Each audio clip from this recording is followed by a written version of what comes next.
Perkenalkan, saya Najwa Hanifa Mesya dengan NIM 2430103042 dan saya Nazratul Aini dengan NIM 2430103045.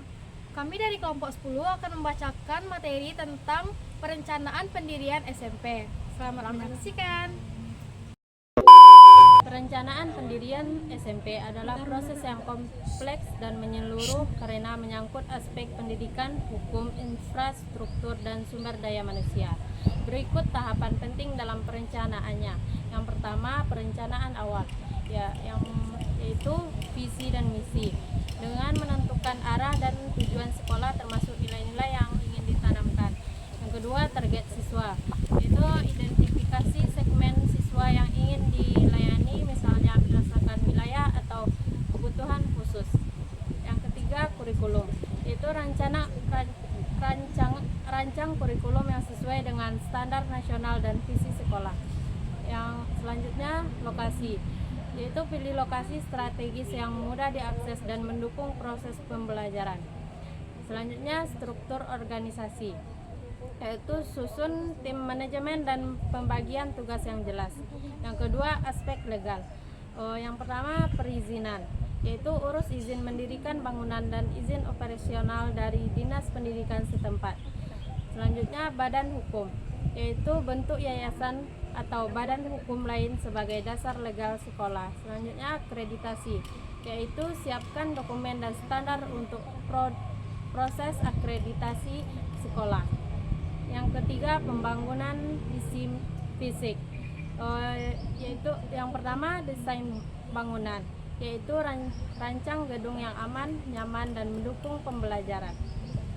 Selanjutnya, fasilitas, yaitu sediakan ruang kelas, laboratorium, perpustakaan, dan fasilitas olahraga. Selanjutnya, teknologi, yaitu integrasikan teknologi seperti komputer dan internet dalam proses belajar. Yang keempat, sumber daya manusia. Yang pertama, rekrutmen guru, yaitu cari tenaga pendidik yang kompeten dan sesuai dengan visi misi. Ya, selanjutnya pelatihan, yaitu adakan pelatihan untuk guru baru agar siap mengajar sesuai kurikulum. Yang kelima, rekrutmen siswa. Yang pertama, promosi sekolah, yaitu gunakan media sosial, brosur, dan open house untuk menarik calon siswa. Selanjutnya, beasiswa, yaitu tawaran beasiswa untuk siswa berprestasi sebagai daya tarik tambahan. Selanjutnya, tujuan perencanaan. Tujuan utama perencanaan pendirian SMP adalah 1. Memberikan akses pendidikan tingkat menengah kepada masyarakat. 2. Menjawab kebutuhan pendidikan akibat pertumbuhan jumlah lulusan SD. 3. Meningkatkan mutu pendidikan suatu daerah, pemerataan layanan pendidikan di seluruh wilayah. 2. Langkah-langkah perencanaan pendirian SMP.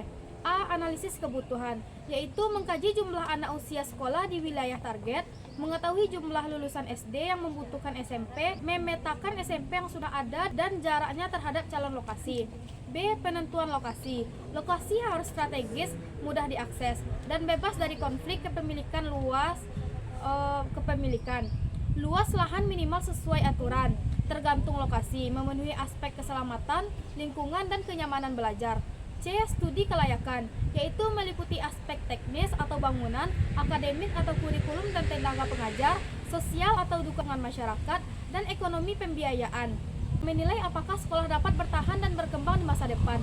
D. Perencanaan sarana dan prasarana, yaitu menyusun rencana pembangunan ruang kelas, ruang guru, laboratorium, perpustakaan, WC, lapangan, dan fasilitas pendukung lainnya. Penyusunan rencana anggaran belanja atau RAB. E. Penyusunan kurikulum dan program pendidikan, yaitu merancang visi, misi, dan tujuan sekolah, menyusun struktur kurikulum dan program pembelajaran sesuai standar nasional pendidikan. F. Pengadaan tenaga pendidik dan kependidikan, yaitu merencanakan perekrutan guru dan staf tata usaha sesuai kebutuhan, minimal 1 guru untuk setiap mata pelajaran inti. G. Penyusunan proposal, yaitu dokumen ini berisi latar belakang, tujuan, rencana pembangunan, sumber dana, jadwal pelaksanaan, dan strategi pelaksanaan. Proposal ini digunakan untuk pengajuan izin dan mendapatkan dukungan dari berbagai pihak. H. Pengajuan izin operasional, yaitu mengajukan permohonan pendirian ke Dinas Pendidikan setempat, melengkapi dokumen seperti surat kepemilikan tanah, gambar bangunan, daftar guru, dan lainnya. 3. Sumber pendanaan pendirian SMP dapat dibiayai dari A1. Pemerintah atau APDB atau APBN. 2. Swasta atau yayasan jika sekolah swasta. 3. Sumbangan masyarakat atau CSR. 4. Hibah pendidikan. 4. Monitoring dan evaluasi. Dinas Pendidikan melakukan pemantauan untuk menilai kesiapan sekolah sebelum beroperasi. Evaluasi dilakukan agar sekolah berjalan sesuai standar dan regulasi pendidikan nasional. Sekian dari kelompok kami, terkurang dan terlebihnya mohon dimaafkan.